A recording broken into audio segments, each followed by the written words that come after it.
Bonjour chers amis, merci de nous joindre encore sur ce nouveau numéro ON Show. Nous sommes là sur un topic très intéressant, le 50-50 dans le mariage. Comment faites-vous? Comment gérez-vous vos finances dans le mariage? C'est de ça qu'il s'agit sur ce plateau aujourd'hui. Je ne suis pas seule, comme vous pouvez le constater. Je suis donc avec lui-même, ON Show, le monsieur ON Show. Il est là, donc le propriétaire du show. Et aussi maman Ruth que vous avez rencontrée dans l'émission passée. Nous avons parlé sur la sexualité dans le mariage. Elle m'a accompagnée. Donc aujourd'hui, on va parler sur la gestion des finances dans le mariage, le 50-50. Papa Owen, comment gérez-vous les finances dans votre mariage? Vous faites aussi le 50-50? Pas question. Comment ça développer? Comment pas question? On voit que c'est un topic que les hommes préfèrent. Bon, selon ce que moi je connais, l'homme doit assurer. L'homme doit assurer. Donc, je ne me vois pas me mettre à la table avec ma femme en train de discuter les 50. Non, c'est ma responsabilité de me prendre toute ma famille en charge. C'est un peu ça. Les dames, est-ce que vous êtes en train de suivre? Maman Ruth, dites-nous, qu'est-ce que vous pensez de ce topic 50-50? Est-ce que c'est un concept que vous avez rencontré? Peut-être les raisons des divorces ces derniers temps, il y en a plusieurs, mais est-ce que c'est quelque chose que vous avez rencontré parmi les différents gens que vous conseillez, les différentes personnes à qui vous donnez des conseils? Oui, il faut savoir aussi, d'abord, la définition de mon concept 50-50. Dans un couple, il y en a peut-être qui le prennent aussi mal. Il y en a aussi, il y a le bon côté, il y a aussi le mauvais côté. Et il y en a aussi qui sont en train de vivre ça, mais à leur manière. Moi, je me dis peut-être 1000 couples, 1000 façons de gérer l'argent. Oui. Mais en général, moi, je pense que quand un homme et une femme sont mariés, ils deviennent parents. Il y a certaines choses qui, par exemple, quand on parle du concept 50-50, c'est-à-dire l'homme est en train de gagner de l'argent, la femme aussi est en train de gagner. Et ben, voilà, on divise les dépenses en deux. Et puis chacun prend la charge des dépenses aussi d'une manière ou d'une autre dans le couple. Mais il est arrivé aussi de voir des couples où ça finit mal.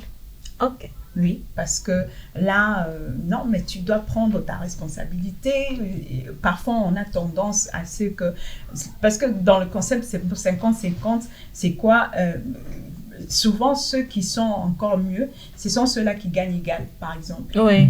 La proportion des salaires est un peu Presque la même, égale, presque égale, l'homme et la femme. C'est facile de dire 50-50 et tout ça.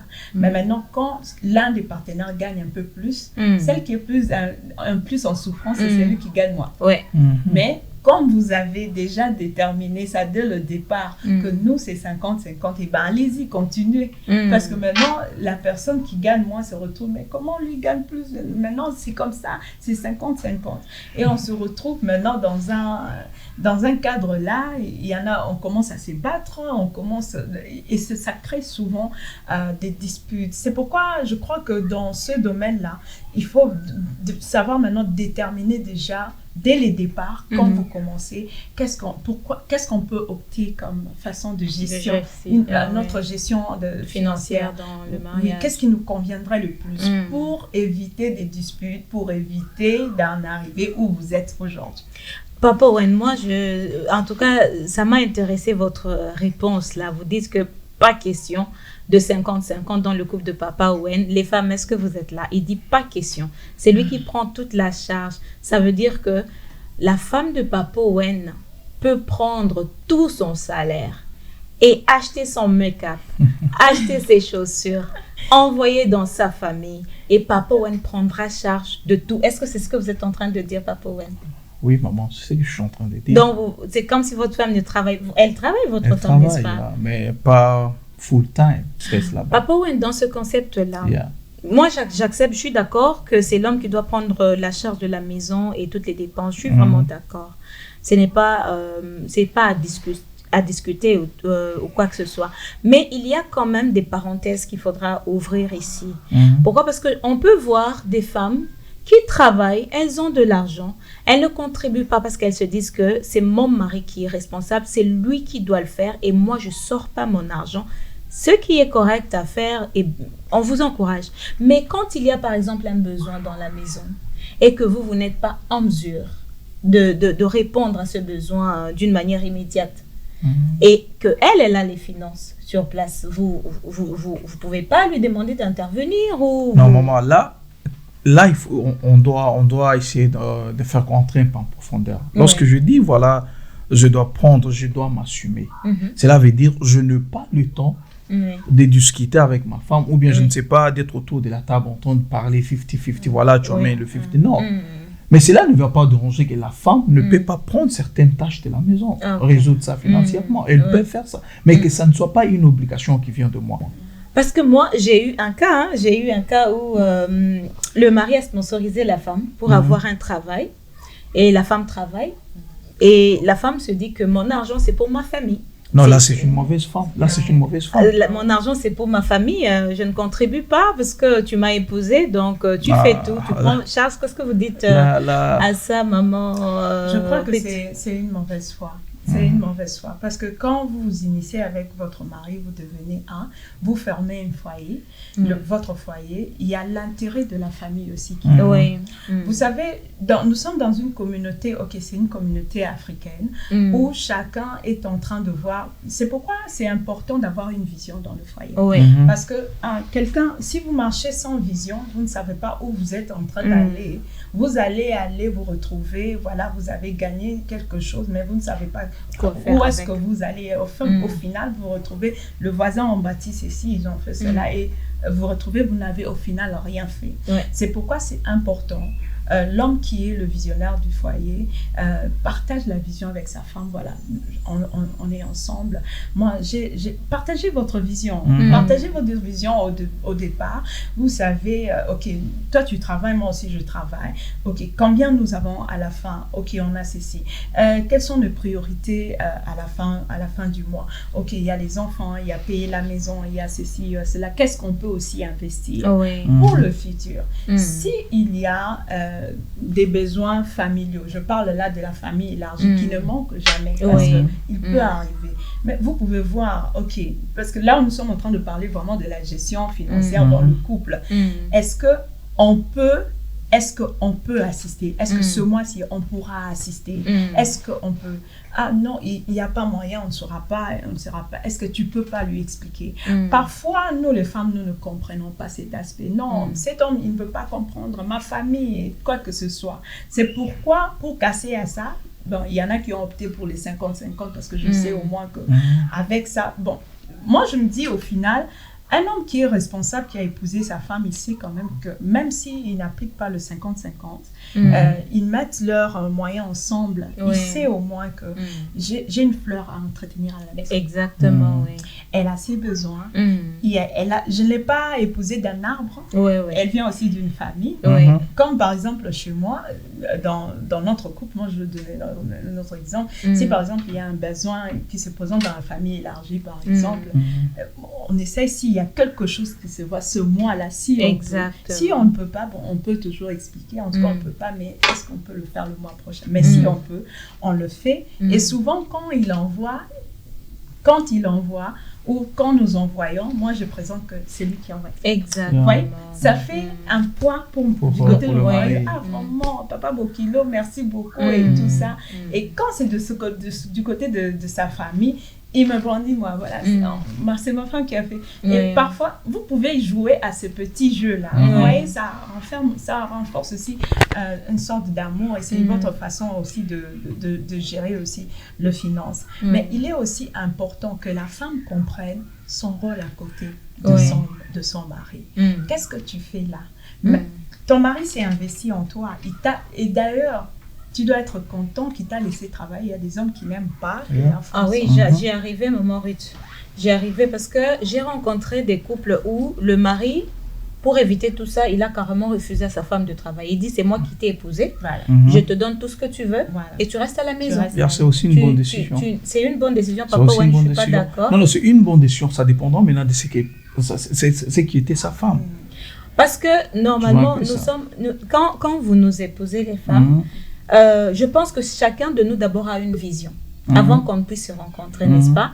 Et quand on se rencontre maintenant, je vois comment attacher ou comment fit ma vision à la vision de mon mari.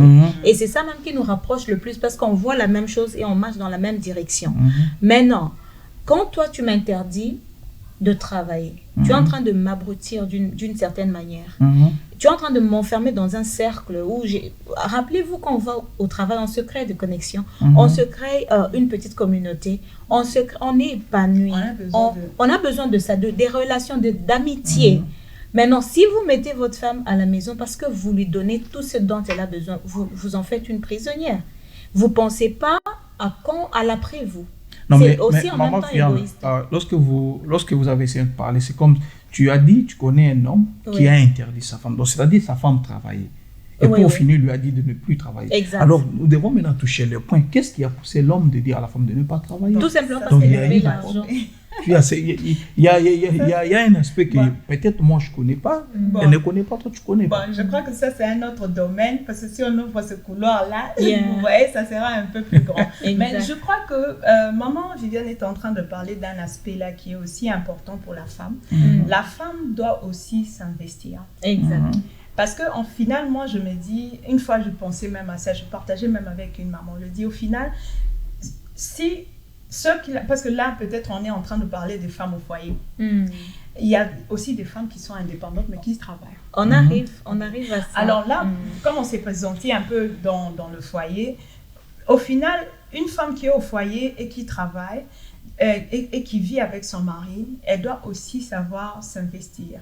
S'investir parce qu'en elle, il y a aussi des trucs, des choses, des dons, des talents que Dieu lui a donnés. Peut-être elle est femme commerçante, mais ce qui lui manque, elle a l'intelligence, elle a ça en elle, mais ce qui lui manque, c'est seulement le moyen. Il suffit que l'homme l'assiste financièrement, pouf, et parfois, c'est un grand business qui est là-dedans. Et le souci maintenant ici, c'est quoi? Que la femme comprenne qu'au final, même si en restant comme ça, si on t'enlève le titre de madame, et tout ce que tu as de ton mari, le reste là, c'est toi. C'est ce que les gens voient. Donc, si on t'enlève tout ce qui est titre de l'homme et tout ce que tu as obtenu de l'homme, de sa voiture, sa maison, et tout, si on t'enlève là, en fait, en toi, sois toi-même dans ton foyer. Qui tu es, qu'est-ce que tu as? Tu n'as rien. Parce qu'au final, c'est pourquoi il y en a qui finissent, on te chasse du mariage, tu te retrouves. Tu n'as absolument rien là. Mais maman, tu n'as même pas bâti une maison, je ne sais pas, mais c'était, on t'a tout pris et voilà, tu te retrouves. Donc, quelque part, la femme doit aussi savoir s'investir.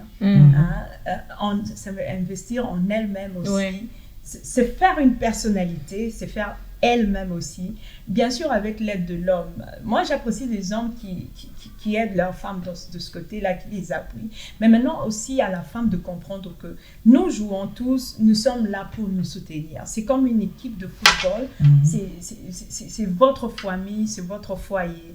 Essayez de le bâtir. Quels sont vos projets? Quelle est votre vision? Qu'est-ce qu'on peut faire pour améliorer, pour aller plus loin? En fait, vous le faites ensemble. Parce que même s'il y a des oncles, au final, moi j'ai vu, il y a un frère, il pleurait, son père est décédé et tout ça, mais le jour du décès de son père, les oncles lui ont dit, ok, ne t'en fais pas, on va te prendre en charge, tout ce dont tu auras besoin, en tout cas, n'hésite pas, viens nous demander, on va t'assister. Mais le frère y allait, ça va, petit à petit, il va, c'est le foyer d'autrui, mais la maman parfois tolère, on lui donne de l'argent. Mais un jour, il est allé chez l'oncle lui dit, écoute, j'ai des enfants à nourrir, j'ai mes enfants à l'université, tu dois te battre, Vous voyez, donc chacun au final, nous sommes dans une communauté africaine où chacun est en train de voir l'intérêt de son futur, ses enfants immédiats. Donc, savoir aussi, donc avoir cette vision-là, je crois que ça aidera chaque foyer à comprendre que ce que Dieu nous donne ici sur la table, c'est pour notre foyer. Ça fait mal que l'homme vive avec la femme, il n'a rien laissé ce jour-là parce qu'il n'a rien, mais qu'il vient trouver, bon, la femme a son argent, mais il dit, Otika est l'autre. Ça, moi, pour moi, Non, mais c'est le concept. Au fait, je veux dire, quand vous dites que on n'est pas en train d'appuyer le concept 50-50, on n'est pas d'accord avec ça. Je suis pas d'accord. Tout à fait. Mais là, on doit savoir, on parle en général de la gestion financière. dans le mariage. Parce qu'il y a des femmes qui s'accrochent à ça et accusent leur mari de les imposer. Ce n'est pas mal que ton mari puisse te demander de l'aide, j'imagine. C'est pas mal du tout. Parce qu'après tout, ce que vous formez là, comme Maman Ruth vient de le dire, c'est votre vision. Parce que vous êtes là, c'est ça que vous bâtissez. Et à la fin, et quand vous avez passé beaucoup plus de temps, on vous demande qu'est-ce que vous avez fait? Qu'est-ce que vous avez fait, toi et ton mari? Et là où il y aura votre nom. The Owen Show Podcast, your talk show